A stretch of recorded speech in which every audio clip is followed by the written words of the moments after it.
Good morning everyone. मैं पूनम स्वागत करती हूँ आप सभी का अपने YouTube channel Poonam home science classes पर। एलटी की वैकेंसी आ गई है, आप उसका फॉर्म फिल कर सकते हैं।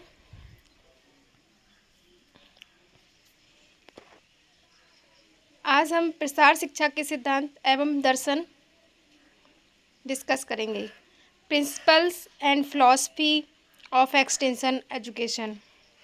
प्रसार शिक्षा एक आधुनिक शिक्षण विधि है जिसका मूल उद्देश्य मानव कल्याण, ह्यूमन वेलफेयर के लिए कार्य करना है।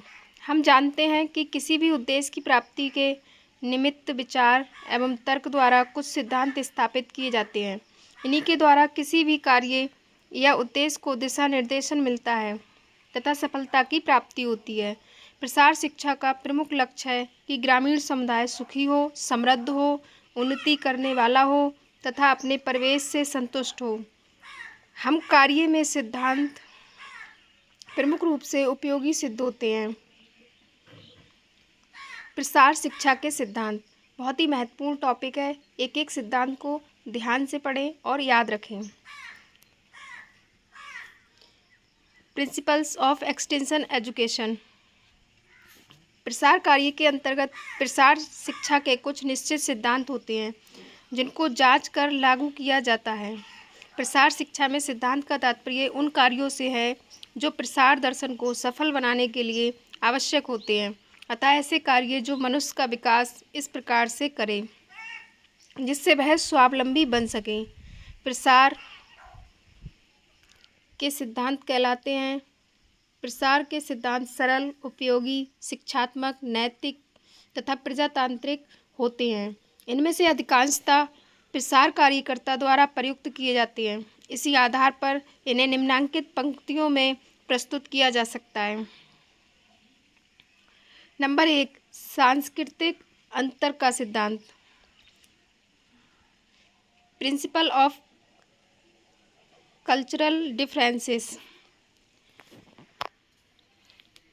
प्रसार शिक्षा को प्रभावशाली बनाने हेतु लोगों की संस्कृति के अनुसार शैक्षिक विधियों का चयन किया जाना चाहिए। इतने बड़े देश भारत में विभिन्न प्रसार विधियों की विभिन्न राज्य में प्रयोग करने की आवश्यकता है। जैसा कि विभिन्न राज्य में लोगों की विचारधारा, रहन सहन और संस्कृति भिन्न होती है। जैसे कि उत्तर प्रदेश, केरल तथा तमिलनाडु में लोगों की संस्कृति और विचारधारा में पर्याप्त अंतर पाया जाता है। अतः प्रत्येक स्थान के लिए एक ही प्रसार विधि का प्रयोग उचित नहीं है। अतः लोगों के इतिहास, संस्कृति, मूल, नेतृत्व एवं संगठन आदि का पहले अध्ययन किया जाना चाहिए और फिर उपयुक्त शैक्षिक विधि का चयन किया जाना चाहिए। यद्यपि लोगों के मूल विश्वास, व्यवहार और परंपरा को पहचानना मुश्किल है, लेकिन प्रसार कार्यकर्ता को अपने कार्य को प्रभावशाली बनाने के लिए विभिन्न लोगों की संस्कृति को पहचानना मुश्किल है। परिस्थिति बदलते ही पुराने विचारों को त्याग कर आवश्यक परिवर्तन, नए विचारों पर आधारित कार्यक्रम सम्मिलित करने चाहिए। नंबर 2, सांस्कृतिक परिवर्तन का सिद्धांत। Principle of cultural change.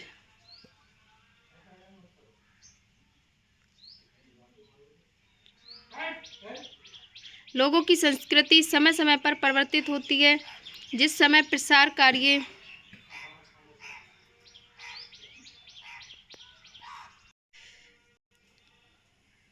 लोगों की संस्कृति समय समय पर परिवर्तित होती है। जिस समय प्रसार कार्य किया जाता है, कभी कभी प्रसार के ना होते हुए भी परिवर्तन होता रहता है, क्योंकि परिवर्तन समाज के विकास के लिए आवश्यक है। प्रसार कार्यकर्ता को ग्रामीण लोगों का विश्वास प्राप्त करना, उन्हें शिक्षित करने के लिए, उनके व्यवहार में परिवर्तन के लिए आवश्यक है। उन लोगों का प्रसार कार्यकर्ता पर विश्वास होना चाहिए कि वह जो कुछ कहता है वह उनके दैनिक जीवन को उपयोगी बनाने में सहायक है।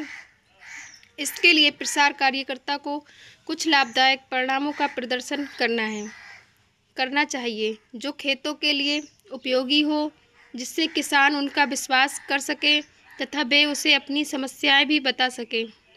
इससे शिक्षा का स्तर उच्च होगा। पहले उसे उनकी उपज बढ़ाने में और फिर उनकी फसल विक्रय में सहायता करनी चाहिए।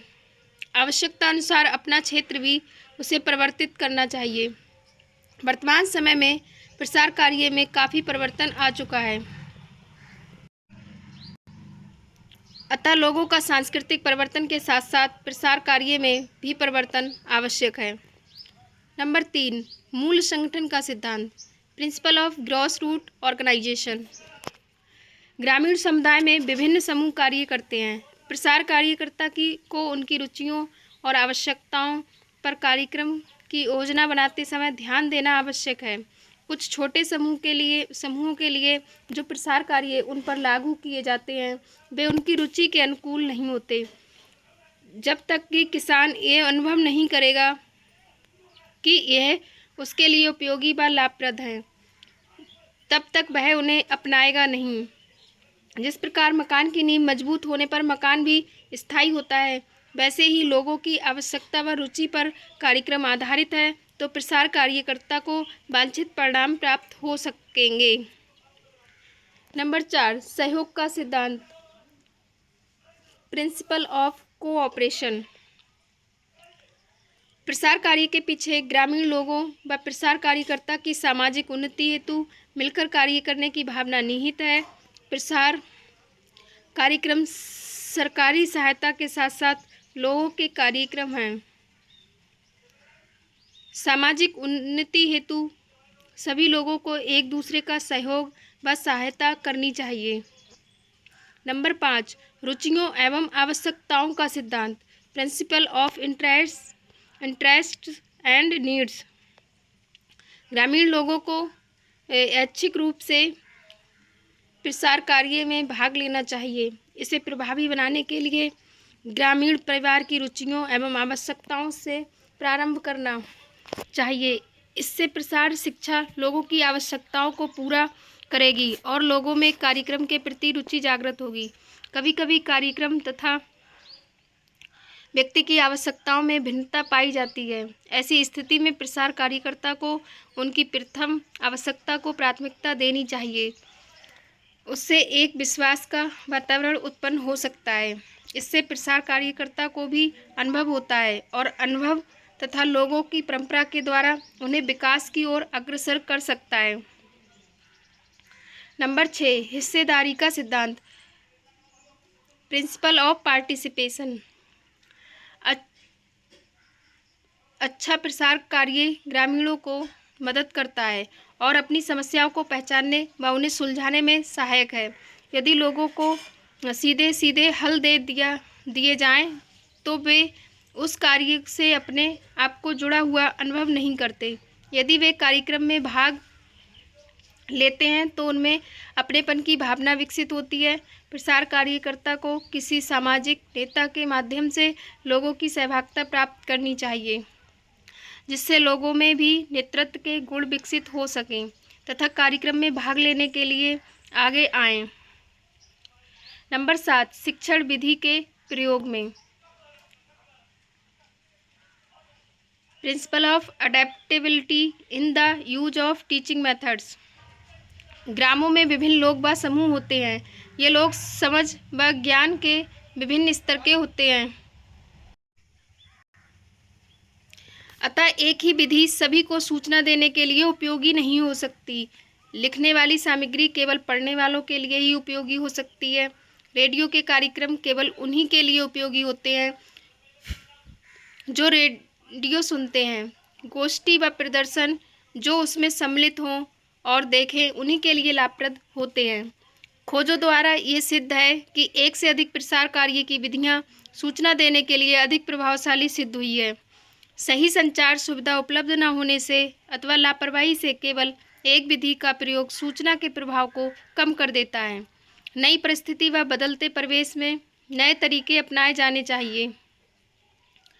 नंबर 8, नेतृत्व का सिद्धांत, प्रिंसिपल ऑफ लीडरशिप। यह एक कहावत है कि 10 में से 1 नेता होता है। प्रसार कार्य की गति बढ़ाने हेतु प्रसार कार्यकर्ता को अकेले कार्य की अपेक्षा नेतृत्व का उपयोग करना चाहिए। नेता को पहचानने के पश्चात उन्हें प्रशिक्षण व प्रोत्साहन की आवश्यकता है। जब तक उन्हें अवसर नहीं दिया जाए तब तक वह अपनी इस योग्यता से परिचित नहीं होते। प्रसार कार्यकर्ता और विशेषज्ञों को प्रशिक्षित करके अच्छे प्रसार कार्य हेतु स्वैच्छिक नेता का चयन किया जाना चाहिए। नंबर 9, प्रशिक्षित विशेषज्ञों का सिद्धांत। Principle of trend specialists. अन्य विज्ञानों की भांति कृषि विज्ञान तथा गृह विज्ञान भी तेजी से विकसित हो रहे हैं। अतः किसी एक क्षेत्र में दक्षता बनाए रखना भी एक लगातार कार्य है। प्रसार कार्यकर्ता के लगातार प्रयास, नए परिवर्तन, खोज तथा शिक्षा कई प्रकार से सहायक है। अगर प्रसारकर्ता प्रशिक्षित हो तो समस्याओं के निराकरण का उत्तरदायित्व सरलता से वहन किया जा सकता है। विषय विशेषज्ञों का दृष्टिकोण व्यापक होना चाहिए तथा पारिवारिक समस्याओं से भी संबंधित होना चाहिए, जिससे संपूर्ण परिवार के कल्याण में सहयोग प्रदान कर सके।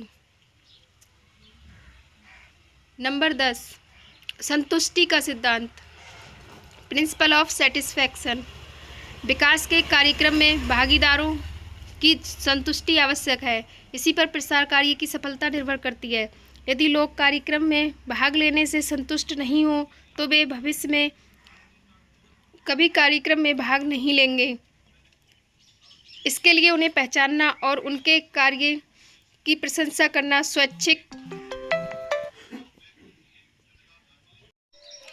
स्वैच्छिक नेतृत्व को प्रोत्साहित करती है। नंबर 11, संपूर्ण पारिवारिक पहुंच का सिद्धांत।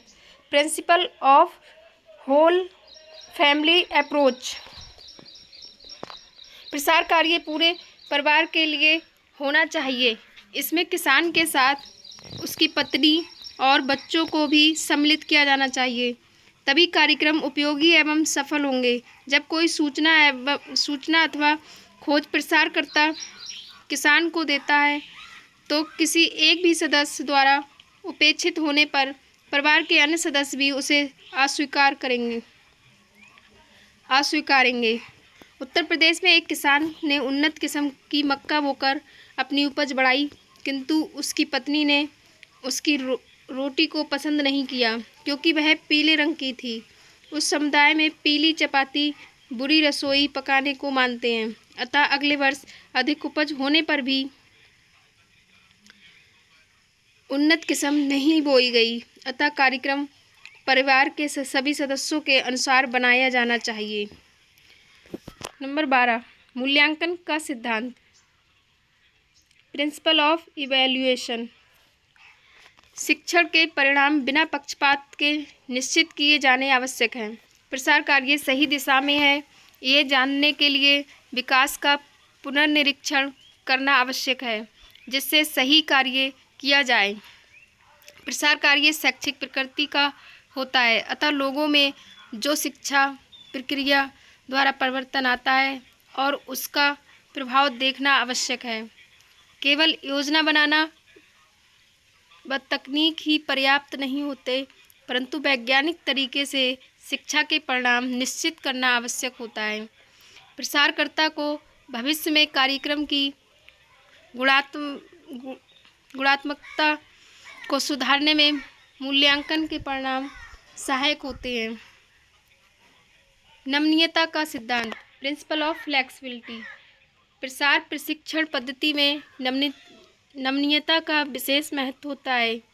विभिन्न व्यक्तियों, स्थानों तथा परिवेशों के अनुसार इसके स्वरूप में परिवर्तन लाना होता है। इसके अंतर्गत किसी प्रतिबद्ध पाठ्यक्रम का अनुपालन नहीं होता है। जिस परिवेश, जिस स्थान अथवा जिस व्यक्ति के निमित्त कार्यक्रम चलाना हो, उसी को लक्षित करके कार्यक्रम नियोजन किया जाता है। अतः प्रसार शिक्षण पद्धति में पर्याप्त नमनीयता का होना आवश्यक है।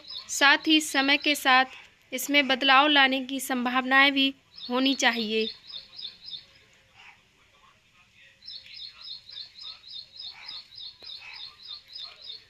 नंबर 14, स्वेच्छा से शिक्षा का सिद्धांत। Principle of voluntary education. सीखने की क्रिया स्वैच्छिक होनी चाहिए। किसी भी दबाव में आकर किया गया कार्य स्थायी स्वभाव नहीं ग्रहण कर सकता। इसी कारण प्रसार शिक्षा के अंतर्गत मानव व्यवहार में परिवर्तन लाने पर जोर दिया जाता है। व्यक्ति की मनोवृत्ति अथवा दृष्टिकोण में जब परिवर्तन आते हैं तो अंतः प्रेरणा से अभिभूत होकर वह आगे बढ़ता है। नंबर 15, स्वयं की सहायता का सिद्धांत, principle of self help.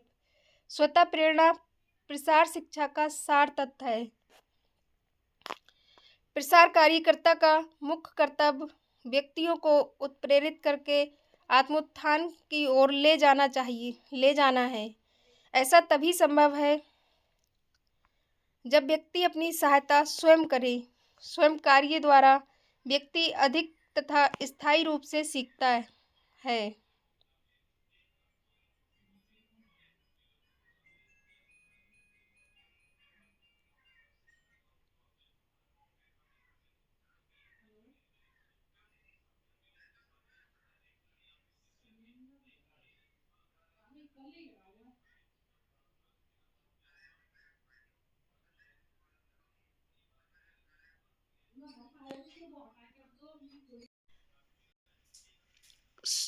Number 16, कार्य निष्पादन द्वारा सीखने का सिद्धांत, principle of learning by doing और परफॉर्मेंस। प्रसार कार्य को लर्निंग बाय डूइंग और सीइंग इज बिलीविंग, मतलब करके सीखना और देखकर विश्वास करना के सिद्धांत पर आधारित होना चाहिए। व्यक्ति स्वयं कार्य करके जो सीखता है उसमें स्थायित्व होता है और वह शीघ्र ही तथा अधिक मात्रा में सीख सकता है। यह प्रसार शिक्षण का व्यवहारिक पक्ष है। ये क्वेश्चन बार बार परीक्षा में पूछा जाता है। लर्निंग बाय डूइंग और सीइंग इज बिलीविंग। सीइंग, इसको याद रखें। प्रसार शिक्षण एक सकारात्मक गत्यात्मक विधा है जो क्रियाशीलता पर आधारित है। कृषि की नवीन पद्धतियां महिलाओं को पोषण संबंधी जानकारी आदि क्रिया निष्पादन द्वारा दी जाती है, अतः प्रदर्शन पर अधिक बल दिया जाता है। किसी भी कार्यक्रम के प्रति लोगों के मन में विश्वास स्थापित करने का यह ही एक ढंग है। नंबर 17, स्वावलंबन का सिद्धांत, प्रिंसिपल ऑफ सेल्फ डिपेंडेंस। जब व्यक्ति स्वयं अपनी सहायता करने को तत्पर होता है तो उसमें आत्मनिर्भरता तथा स्वावलंबन की भावना जागती है जो उसे आगे बढ़ने की प्रेरणा प्रदान करती है। प्रसार शिक्षण का यही सिद्धांत है कि ग्रामीण आत्मनिर्भर और स्वावलंबी बने। नंबर 18, अनुनय, अभिप्रेरणा एवं प्रोत्साहन का सिद्धांत,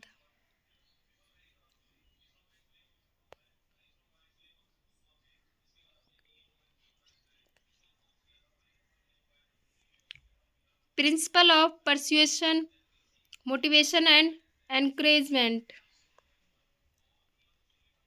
भारत में ग्रामीण लोग सदियों से पिछड़ेपन का शिकार रहे हैं। वे अपने पूर्वाग्रहों से ग्रसित, रूढ़िवादी और परंपरावादी होते हैं। ऐसी मना स्थिति में किसी भी परिवर्तन की कल्पना एक कठिन कार्य है। कोई व्यक्ति एक निश्चित स्वभाव के प्रवेश में स्वयं को ढाल लेता है तथा बदलाव के प्रति सहज नहीं हो पाता। यह जिद्दीपन ग्रामीण लोगों में अधिक परिलक्षित होता है। ऐसे में प्रसारकर्ता को अनुनय का सहारा लेना पड़ता है।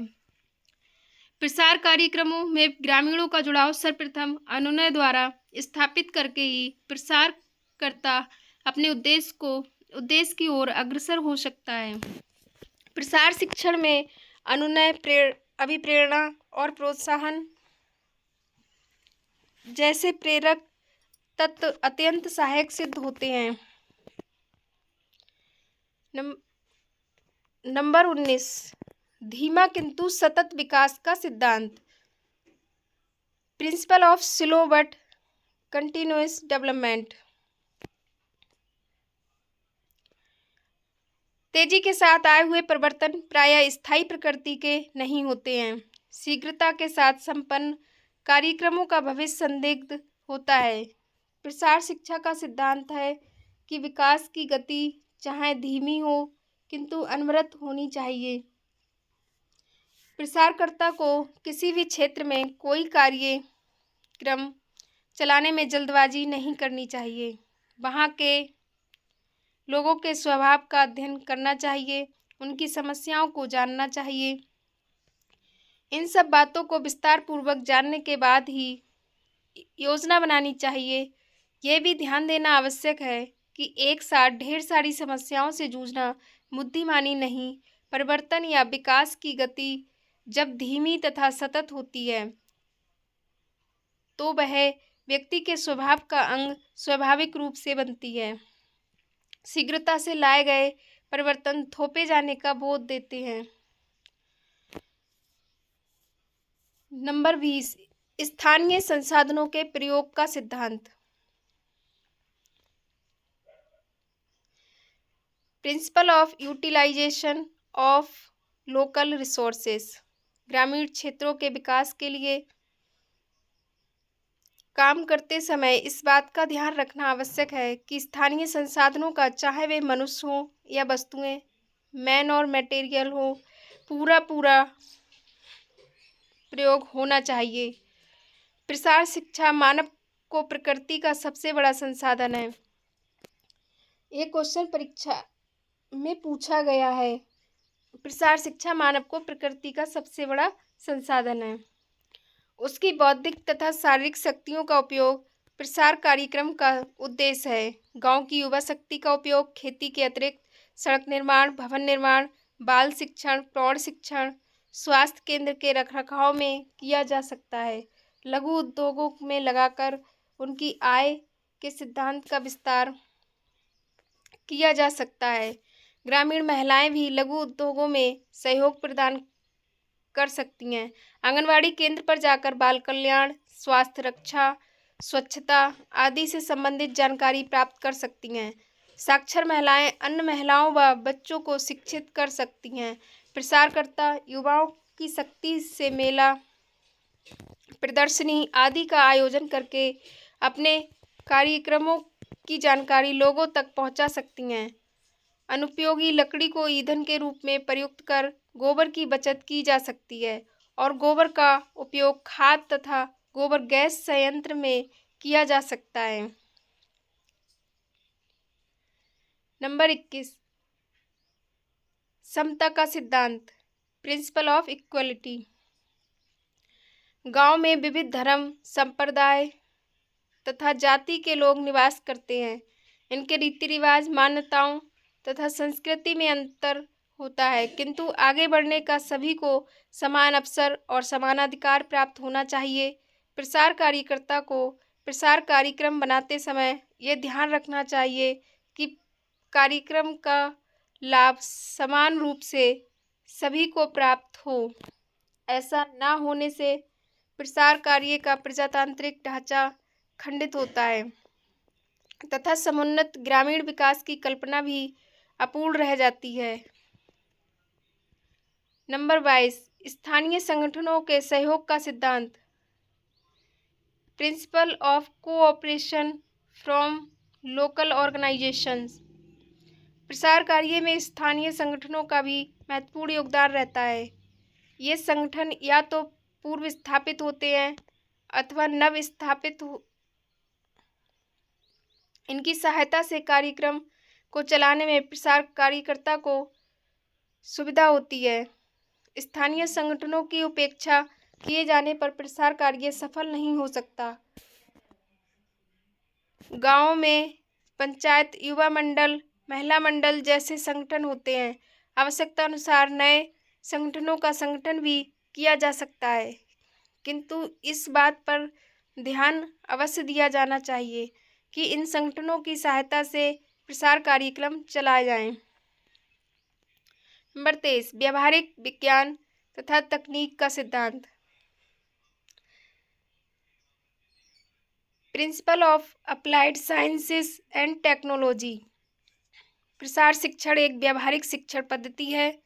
अनुसंधानशालाओं में कृषि संबंधी जो प्रयोग या अनुसंधान होते हैं, उनकी सफलता का परीक्षण खेतों में ही हो पाता है। ग्रामीण जीवन के विविध क्षेत्रों में विभिन्न व्यावहारिक विज्ञान एवं तकनीक अपना योगदान प्रदान करते हैं, चाहे वह उन्नत किस्म का चूल्हा या मुर्गी पालन या अनाज भंडारण ही क्यों न हो।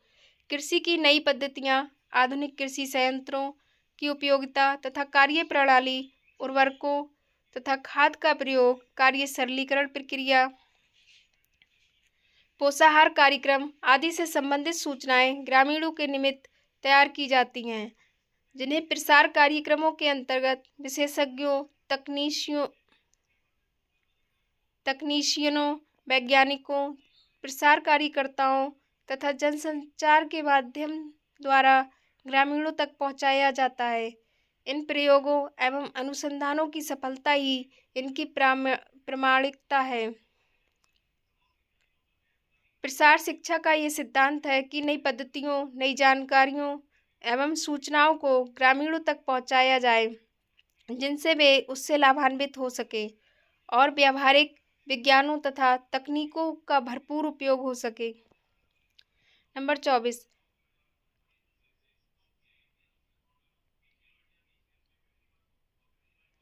निरपेक्षता तथा तटस्थता का सिद्धांत, principle of neutrality and non alignment. प्रसार कार्य की प्रकृति प्रजातांत्रिक है, जिससे हर वर्ग, जाति, समुदाय, धर्म, दल तथा संगठनों के लोगों को सम्मिलित किया जाता है और उनका सहयोग प्राप्त किया जाता है। प्रसार कार्यक्रम में सभी को समान महत्व दिया जाता है और ये कार्यक्रम सभी को समान रूप से लक्षित होते हैं।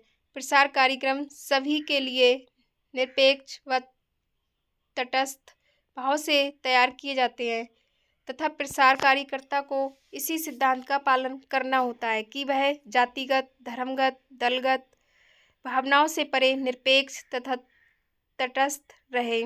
किसी व्यक्ति अथवा समुदाय में ना तो आवश्यकता से अधिक रुचि दिखानी चाहिए, ना ही कटुता रखनी चाहिए। प्रसार कार्य सभी के हितों की रक्षा करता है एवं इससे लाभान्वित होना सभी का अधिकार है। इस बात के लिए प्रसार कार्यकर्ता को सचेत रहना चाहिए। नंबर 25, प्रजातंत्र एवं विज्ञान का सिद्धांत, principle of applied science and democracy.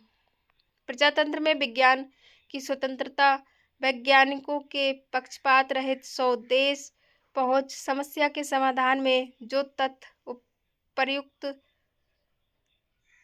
किए जाते हैं विज्ञान खोज पर निर्भर करते हैं। तथ्यों को लोगों के सामने रखने पर व उसे स्वीकारने अथवा अस्वीकारने के लिए स्वतंत्र होते हैं। प्रसार का उद्देश्य खोज का परिणाम ग्रामीणों तक पहुंचाना और उनकी आवश्यकता पूर्ण करने में उनके संबंध को बताना है। कृषि विज्ञान एक पक्षीय प्रक्रिया नहीं है, यह खोज के परिणाम कृषक तक ले जाती है और लोगों की समस्या वैज्ञानिकों तक खोज परीक्षण, जिससे आवश्यक सुलझाव ज्ञात किया जा सके, पहुंचाती है। इसके अतिरिक्त 4 अन्य मुख्य सिद्धांत हैं जिन पर प्रसार कार्य निर्भर करता है। नंबर 1, प्रजातंत्र में नागरिक प्रमुख होता है। नंबर 2, सभ्यता की मौलिक इकाई है। घर सभ्यता की मौलिक इकाई है। नंबर 3, परिवार मानव जगत का प्रथम प्रशिक्षण समूह है।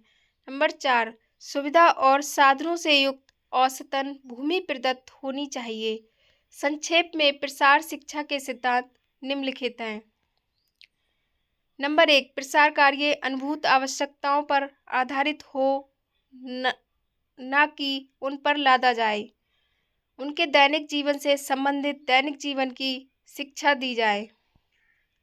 नंबर 2, प्रसार कार्यक्रम का निरूपण तथा क्रियान्वयन प्रजातांत्रिक क्रिया के अनुसार होना चाहिए, जिनमें प्रत्येक सदस्य को सहभाग करने का समान अवसर मिलना चाहिए तथा जन सहयोग भी प्राप्त करना चाहिए।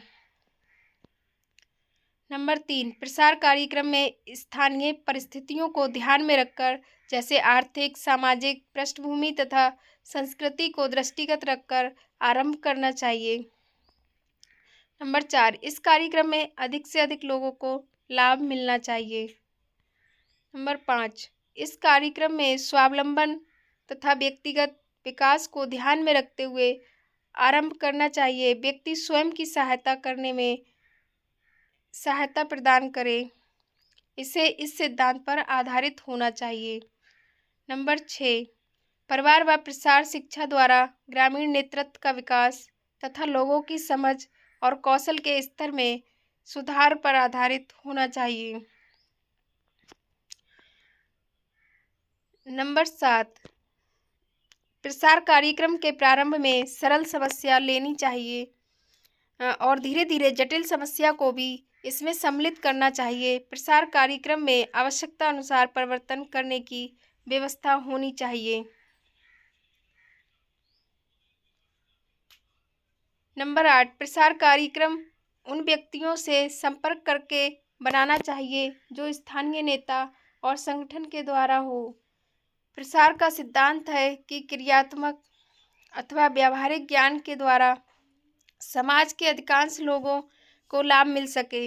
इसमें वर्ग, आय व लिंग में भेद नहीं रखा जाता है। नंबर 9, प्रसार कार्यकर्ताओं की मनोवृत्तियों को नया मोड़ देना चाहिए तथा उन्हें दार्शनिक, पथ प्रदर्शक, सहयोगी के रूप में आगे आने का अवसर देना चाहिए। उपरोक्त सभी सिद्धांत प्रसार शिक्षा के आधार स्तंभ हैं। यह इन्हीं पर आधारित है और इन्हीं के सहारे खड़ी है। प्रसार कार्य के ये सिद्धांत दुनिया के सभी भागों में लागू नहीं किए जा सकते, क्योंकि लोगों की संस्कृति, पारिवारिक पृष्ठभूमि व खेती के तरीकों में अंतर पाया जाता है।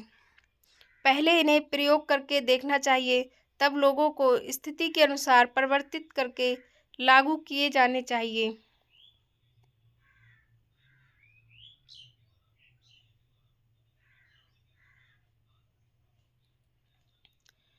प्रसार का दर्शन, फिलॉसफी ऑफ एक्सटेंशन। प्रसार शिक्षा का दर्शन मानव विकास पर आधारित है। ये क्वेश्चन पेपर में पूछा गया है। प्रसार शिक्षा का दर्शन मानव विकास पर आधारित है। ग्रामीणों को अपने पैरों पर खड़े होने की प्रेरणा प्रदान कर उनके सर्वांगीण विकास को प्रोत्साहित करना ही इसका प्रमुख उद्देश्य है। प्रत्येक देश का यही प्रयास रहता है कि उनके नागरिकों की उन्नति हो व राष्ट्र की प्रगति हो। प्रसार शिक्षा का दर्शन भी इसी पर आधारित है। प्रत्येक व्यक्ति विकास प्राप्त करना चाहता है, जीवन स्तर ऊंचा उठाना, सुख सुविधा का अधिक से अधिक उपयोग करना मानव स्वभाव का स्वाभाविक अंग है। प्रसार शिक्षा का दर्शन इस विश्वास को बल देता है कि प्रसार कार्य के अंतर्गत व्यक्ति की निजी समस्याओं को हल करने में सहायता प्रदान की जाए। विशेषकर नई खोज, वैज्ञानिक तथा तकनीकी जानकारियों पर आधारित होती है। यह भी अवधारणा है कि हर प्रकार की शिक्षा की तरह प्रसार शिक्षा मानव व्यवहार में परिवर्तन लाती है, जो व्यक्ति के ज्ञान, मनोवृत्ति तथा कार्य क्षमता से विशेष रूप से संबंध है।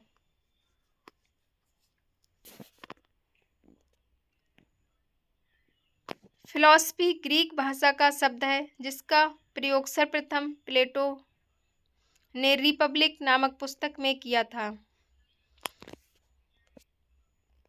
ये क्वेश्चन भी परीक्षा में पूछा गया है।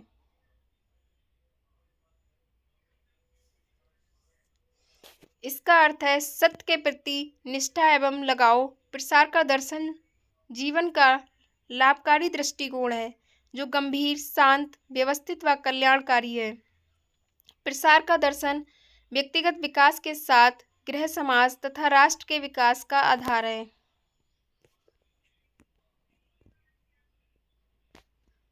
जीवन के प्रति व्यक्ति की आस्था, मनोवृत्ति और कार्य का ढंग शिक्षा पर आधारित है, जो उसे प्राप्त होती है। इसी संदर्भ में फिलॉसफी की परिभाषा the random house dictionary of the English language से उद्धृत है।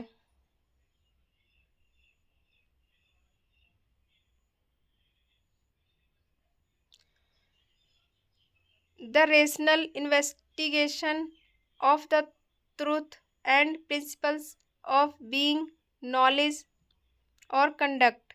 इस परिभाषा में 3 शब्दों को महत्व दिया है।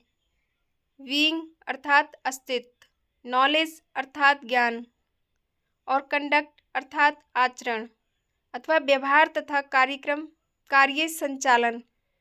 प्रत्येक व्यक्ति अपने जीवन के प्रति एक तर्कपूर्ण रवैया रखता है और अपने जीवन के निर्धारक तत्वों को तय करता है। यही तत्व उसके व्यवहार, मनोवृत्ति तथा कार्य संपादन प्रणाली को प्रभावित करते हैं। जीवन के प्रति उसके आदर्श तथा लक्ष्य, जिसे प्राप्त करने के साधन और प्रणाली का निर्धारण मनुष्य की शिक्षा पर निर्भर करता है। बचपन से वह जिस वातावरण में पलता है, जिन नैतिक आदर्शों को ग्रहण करता है, उन व्यक्तियों से जिस प्रकार का व्यवहार पाता है, वही वातावरण, आदर्श तथा व्यवहार उसके स्वभाव बन जाते हैं। और जीवन दर्शन भी हिंसात्मक परिवेश में रहने वाला व्यक्ति अपने प्रत्येक लक्ष्य प्राप्ति हेतु हिंसात्मक रवैया अपनाता है, क्योंकि वही उसका आदर्श है। यही आदर्श उसका जीवन दर्शन होता है और कार्य संपादन शैली भी। दर्शन का तात्पर्य ज्ञान प्राप्त करने के अनुराग से है। वास्तव में दर्शन कुछ सिद्धांतों पर आधारित होता है अथवा ज्ञान के क्षेत्र के नियम के अनुरूप अनुभव किया जाता है। एक व्यक्ति अपने लाभ हानि सोचते हुए अपने जीवन के कुछ सिद्धांतों का निर्धारण करता है। व्यक्ति के जीवन में लक्ष्य और साधन का चुनाव जीवन के इसी दर्शन के सिद्धांतों पर निर्भर करता है। उदाहरणार्थ, 2 विद्यार्थी एक ही कक्षा में पढ़ते हैं और कक्षा में प्रथम आना चाहते हैं। किस साधन से वे प्राप्त करते हैं, यह उनके जीवन दर्शन पर निर्भर करता है। एक विद्यार्थी प्रथम आने के लिए कठिन परिश्रम करता है और दूसरा अनुचित साधन अपनाता है। इस प्रकार व्यक्ति के जीवन का एक निर्देशक रेखा गाइडलाइन के रूप में महत्वपूर्ण भूमिका निभाता है। भारत में प्रसार शिक्षा को शुरू करने वाले एस्मिंजर के अनुसार किसान भी इन सिद्धांतों से अलग नहीं होता। जब प्रसार कार्यकर्ता उसे कुछ सूचनाएं प्रेषित करता है, जो सूचनाएं उसके दर्शन से मेल खाती हैं, उन्हें वो अपनाता है, शेष को अस्वीकार कर देता है। उदाहरणार्थ, प्रसार कार्यकर्ता किसान को कृत्रिम गर्भाधान के लिए बताता है, जो परंपरागत मस्तिष्क के किसान हैं वो इसे नहीं स्वीकारते और जो उन्नत विचारों के किसान हैं वो उसे स्वीकारते हैं। प्रसार शिक्षा, जिसका मूल उद्देश्य ग्राम कल्याण है, उसका दर्शन है मनुष्य को प्रेरित करना, जिससे वह अपने जीवन को हर क्षेत्र में उच्च स्तर पर ला सके। कहा भी गया है, since man is the final test of all social progress, we have therefore to change him from traditional to modernity, so that our men of the village may be able to stand on equal footing, convenient with any man of any nationality. Hence, the ultimate philosophy of rural development is to change the man. प्रसार शिक्षा का दर्शन यह मानकर चलता है कि ग्रामीण बुद्धिमान होते हैं और नई सूचनाएं ग्रहण करने में रुचि रखते हैं तथा अपने व्यक्तिगत व सामाजिक कल्याण हेतु उसके प्रयोग करने की गहन इच्छा भी रखते हैं। कुछ उन्नत किसान और कृषि पंडित वैज्ञानिक सूचना प्राप्त करके कृषि में अपनी उपज बढ़ाते हैं। कुछ संगठन जैसे ग्राम पंचायत कोऑपरेटिव, यूथ क्लब, महिला मंडल आदि गांवों में खोले गए हैं। ये संस्थाएं सामाजिक कल्याण के कार्यक्रम चलाती हैं तथा जो उनके प्रतिनिधि होते हैं उनके जीवन दर्शन भी इस कल्याण कार्यक्रम में महत्वपूर्ण भूमिका अदा करते हैं। प्रसार कार्यकर्ता को कार्यक्रम को चलाने में लोगों की इच्छा शक्ति का प्रयोग करना चाहिए। उसे विस्तृत रूप से उसकी संपूर्ण जानकारी प्रदान करनी चाहिए। लोगों में विश्वास एवं मित्रता का वातावरण उत्पन्न करना चाहिए तथा लोगों की परेशानी व समस्या को पूर्णतः समझना चाहिए। इससे उनकी समस्या समाधान में सहायता मिल सकती है। समस्या समाधान की 2 विधियां हैं। नंबर 1, लोगों को विशेष तरीके से विशेष विधि को प्रयोग करने को बाध्य किया जाए।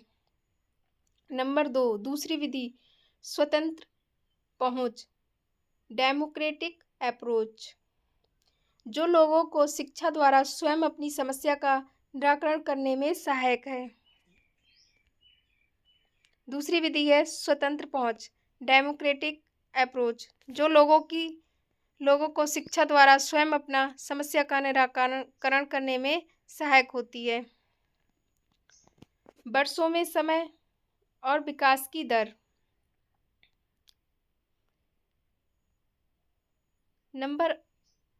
कार्यक्रम आरंभ से पहले दबाव के कारण, शिक्षा के कारण। ये डायग्राम दिया गया है जिसमें वर्षों में समय और विकास की दर दी गई है।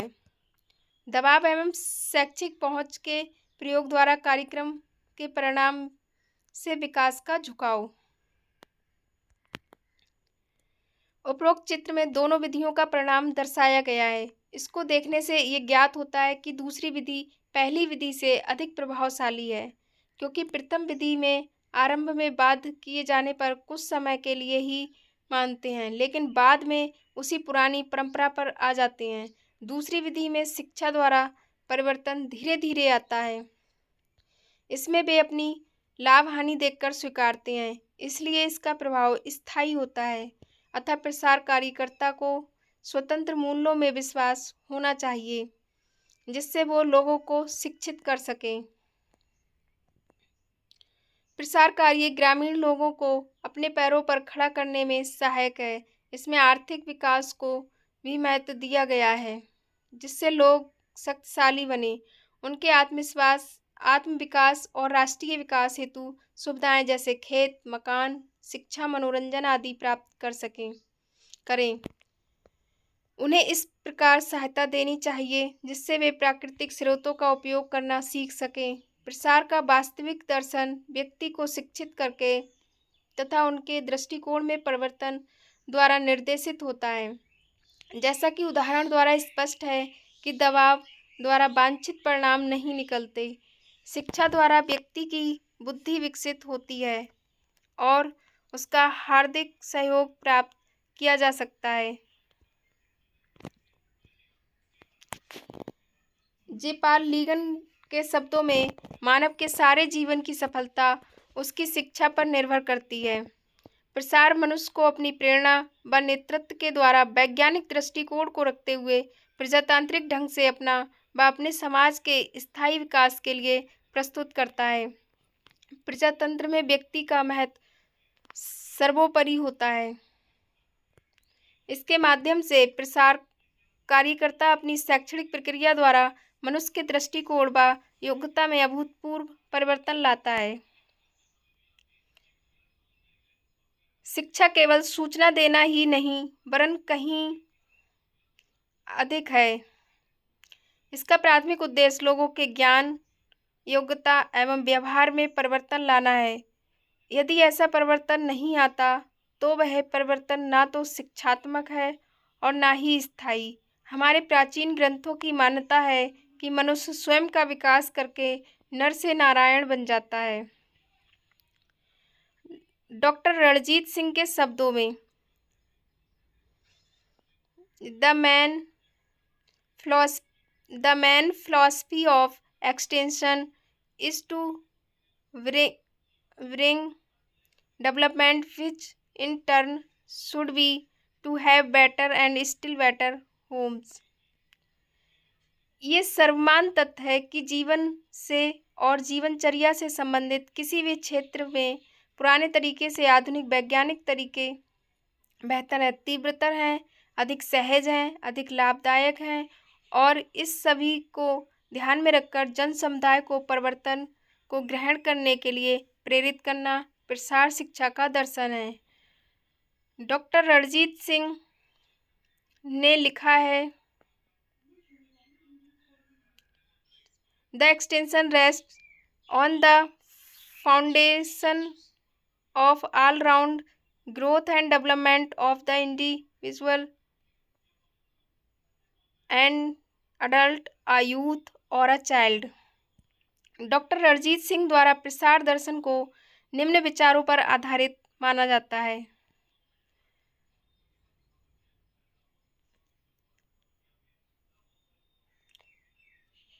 समाज में घर आधारभूत इकाई है। Home is the basic unit of society. प्रजातंत्र में व्यक्ति सर्वोपरि है। Individual is supreme in democracy.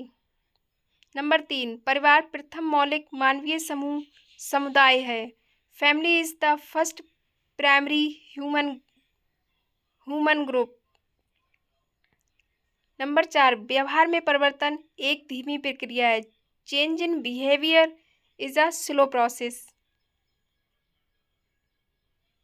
Number 5, प्रत्येक नए परिवर्तन का सामना प्रतिरोध से होता है। Every new change faces resistance. Number 6, विज्ञान तथा तकनीकी में विश्वास। Faith in science and technology. Number 7, सामाजिक न्याय के प्रति आस्था। Faith in social justice. प्रसार के दर्शन को इस प्रकार भी स्पष्ट किया जा सकता है। नंबर 1, मनोवृत्ति में परिवर्तन। नंबर 2, व्यवहार में परिवर्तन। नंबर 3, कार्य निष्पादन शैली में परिवर्तन। इसी प्रकार शिक्षा के दर्शन में निम्नलिखित तत्व निहित हैं। नंबर 1, सभ्यता की आधारभूत इकाई घर है। नंबर 2, मानव जाति के प्रशिक्षण का प्रथम केंद्र परिवार है। नंबर 3, लोगों की सहायता इस प्रकार हो जिससे वे स्वयं अपनी सहायता कर सकें। नंबर 4, सजीव संबंध विकसित हो। नंबर 5, ज्ञानार्जन के विभिन्न नए द्वार खोलना तथा उसे संस्थागत बंधनों से विमुक्त करना। नंबर 6, प्रसार शिक्षा में स्थानीय संस्कृति एवं रीति रिवाज को प्राथमिकता दी जाती है। नंबर 7, प्रसार कार्यक्रम लोगों को स्वेच्छा एवं सहयोग पर निर्भर है। नंबर 8, इसका सर्वोत्तम स्रोत मानव संसाधन है। इसमें गांव, मोहल्ले तथा क्षेत्र में निवास करने वाली महिलाओं एवं व्यक्तियों की सहभागिता सभी के कल्याण से संबंधित क्रियाकलापों में प्रेरित की जाती है। नंबर 9, यह एक अनवरत चलने वाली शैक्षिक प्रक्रिया है। नंबर 10, इसमें ऐच्छिक, सहकारी, सहभागिता और नेतृत्व का विकास संभव है। नंबर 11, यह ज्ञान और अनुभव की द्विमुखी प्रक्रिया है। गृहिणी द्वारा अनुभूत समस्याएं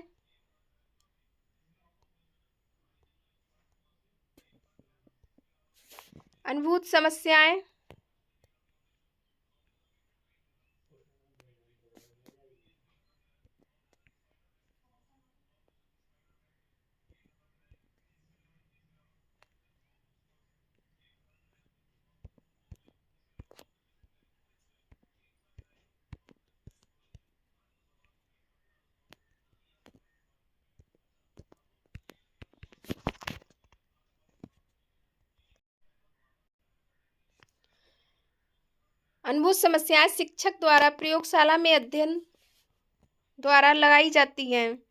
और उसके परिणाम घरों में स्थानांतरित किए जाते हैं। नंबर 12, यह परिवर्तन का कार्यक्रम है। इस कार्यक्रम में मानव जीवन की आदतें, चिंतन, धारणा परिवर्तित तथा व्यक्ति के पारंपरिक संबंधों में परिवर्तन सम्मिलित है। नंबर 13, प्रसार कार्यक्रम के द्वारा लोगों के कल्याण और खुशहाली में वृद्धि की जाती है। नंबर 14, इससे वैज्ञानिक दृष्टिकोण एवं स्थायी साधनों का विकास होता है। नंबर 15, प्रसार दर्शन उन कार्यक्रमों पर बल देता है जिसमें मनुष्य का स्थान सर्वोच्च होता है। नंबर 16, स्वयं सेवा। इसमें भाग लेने वाली महिलाएं एवं व्यक्ति स्वयं की समस्याओं का समाधान करने के लिए योजना बनाते हैं और क्रियान्वित करते हैं। नंबर 17, यह कार्यक्रम रुचि जागृत करने पर आधारित है, जो स्वयं देखने व करने की क्रिया द्वारा आती है। प्रत्येक लाइन से क्वेश्चन पूछा गया है। नंबर 18, प्रसार शिक्षा का दर्शन यथार्थवाद पर आधारित होता है तथा ये ग्रामीणों के पास उपलब्ध साधनों के ऊपर ही आधारित होता है। नंबर 19, प्रसार कार्यक्रम व्यक्तियों की अभिवृत्तियों और मूल्यों पर आधारित रहता है जिनके साथ वे कार्य करते हैं। नंबर 20, यह प्रजातांत्रिक मूल्यों पर आधारित होता है, जन सामान्य द्वारा जन सामान्य के लिए विकास। नंबर 21, यह एक सामुदायिक कार्यक्रम है, इसकी सफलता के लिए जन सहयोग आवश्यक है। नंबर 22, प्रसार कार्यक्रम में समयानुसार परिवर्तन आवश्यक है।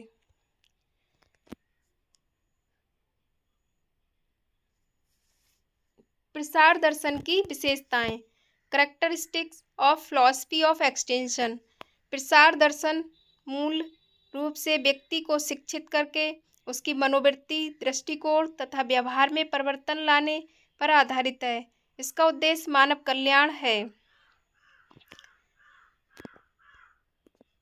डॉक्टर टी.एल. सोहल ने प्रसार शिक्षा के दर्शन को निम्नलिखित रूप से वर्णित किया है। नंबर 1, यथार्थवादी दर्शन, रियलिस्टिक फिलॉसफी। व्यक्ति सर्वोपरि संसाधन है, यह एक निर्विवाद सत्य है। अपने कार्य निष्पादन हेतु अन्य भौतिक, आर्थिक तथा मानवीय साधनों पर निर्भर करता है।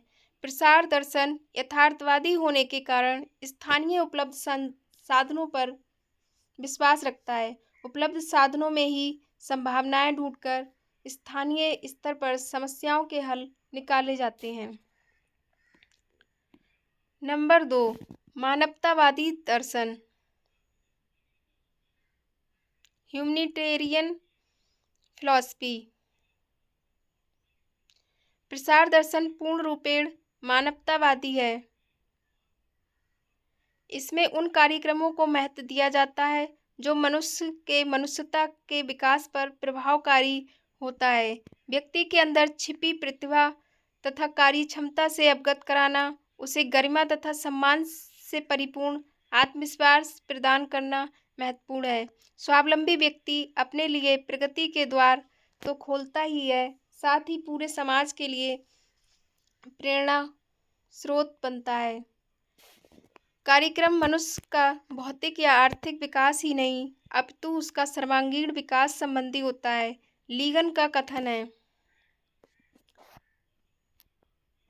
मानवीय विकास के बिना भौतिक व आर्थिक सफलताएं नपुंसकता के बराबर हैं।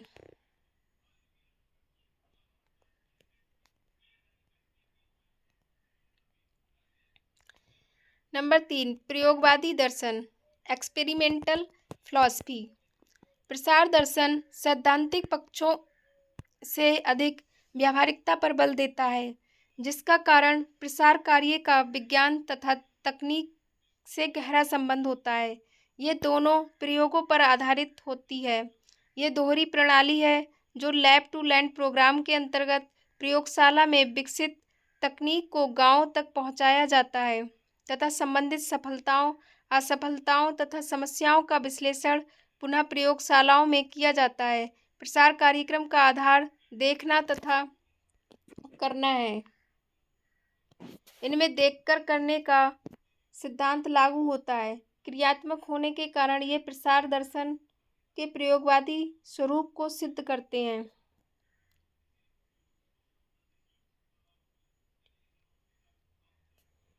नंबर 4, सारवाद तथा तात्विक दर्शन, एसेंशियलिस्ट फिलॉसफी। व्यक्ति का जीवन तभी सुखी होता है जब उसकी भौतिक आवश्यकताओं की पूर्ति होती है और उसकी मूलभूत समस्याओं का निदान होता है। प्रसार कार्य ग्रामीण जीवन से संबंधित है, अतः ये कार्यक्रम उनकी आधारभूत आवश्यकताओं से आरंभ हो तथा सर्वप्रथम सरल तथा सीधे कार्यक्रम आरंभ किए जाएं। नंबर 5, आदर्शवादी दर्शन, आइडियलिस्टिक फिलॉसफी। प्रसार शिक्षा का दर्शन उच्च आदर्शों पर निर्भर करता है।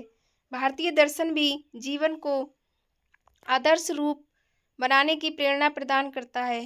प्रसारकर्ता को अपने उद्देश्य व आदर्शों को ग्रामीण के समक्ष ऊंचा रखना तथा यह भी जान लेना कि ग्रामीण जनता कहाँ है और उसे किस स्तर तक ले जाना है। इससे वे अपनी वास्तविक स्थिति तथा वांछित स्थिति के मध्य अंतर को समझ सकते हैं। ग्रामीणों की प्रयत्नशीलता पर इसका मनोवैज्ञानिक प्रभाव पड़ता है। प्रसारकर्ता को न केवल आदर्शों को दिखाना है बल्कि वहाँ तक पहुँचाना भी उसका महत्वपूर्ण उत्तरदायित्व है, अतः इसके लिए यह एक चुनौतीपूर्ण कार्य है। नंबर 6, परिणामवादी दर्शन, प्रैग्मेटिक फिलॉसफी। दर्शन इस बात का विश्वास करता है कि प्रसार कार्यक्रम समयानुसार परिवर्तनशील होना चाहिए। प्रसारकर्ता को अपने कार्यक्रम के अनुसार सोचने तथा प्रविधियों के चलाने में पूर्ण स्वतंत्रता होनी चाहिए। कार्यक्रम नियोजन तथा संपादन में लचीलापन रखा जाता है जिससे आवश्यकता अनुसार पद्धति एवं शैली में परिवर्तन किया जा सके, क्योंकि लक्ष्य माध्यम या पद्धति नहीं वरन वांछित परिणाम होता है। ग्रामीणों को प्रदर्शन द्वारा उत्प्रेरित किया जाता है। परिणाम देखकर उनकी रुचि जागती है, इच्छा उत्पन्न होती है और वे समझने का प्रयास करते हैं तथा कार्य को संपादित करते हैं। कार्य संपादन पर ही वे फल प्राप्त करते हैं जिससे उन्हें संतुष्टि होती है। वांछित परिणाम प्राप्ति ही प्रसार दर्शन का अभिन्न अंग है, क्योंकि इसका दृष्टिकोण परिणामवादी है। नंबर 7, पुनर्निर्माण में विश्वास का दर्शन,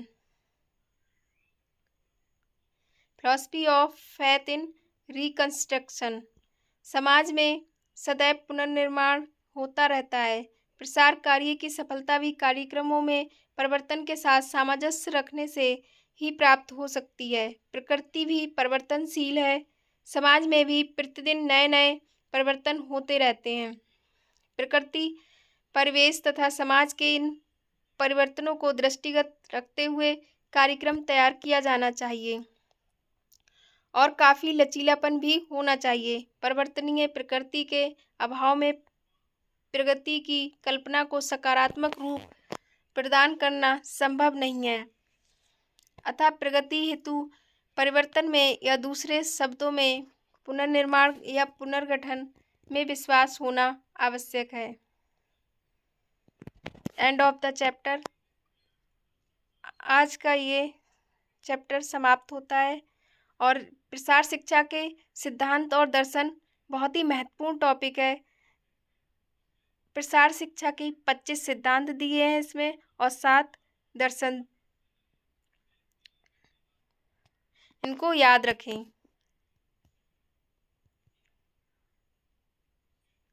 वीडियो कैसी लगी कमेंट करके ज़रूर बताएं। अगर वीडियो अच्छी लगी हो तो चैनल को सब्सक्राइब करें, शेयर करें और वीडियो को लाइक करें।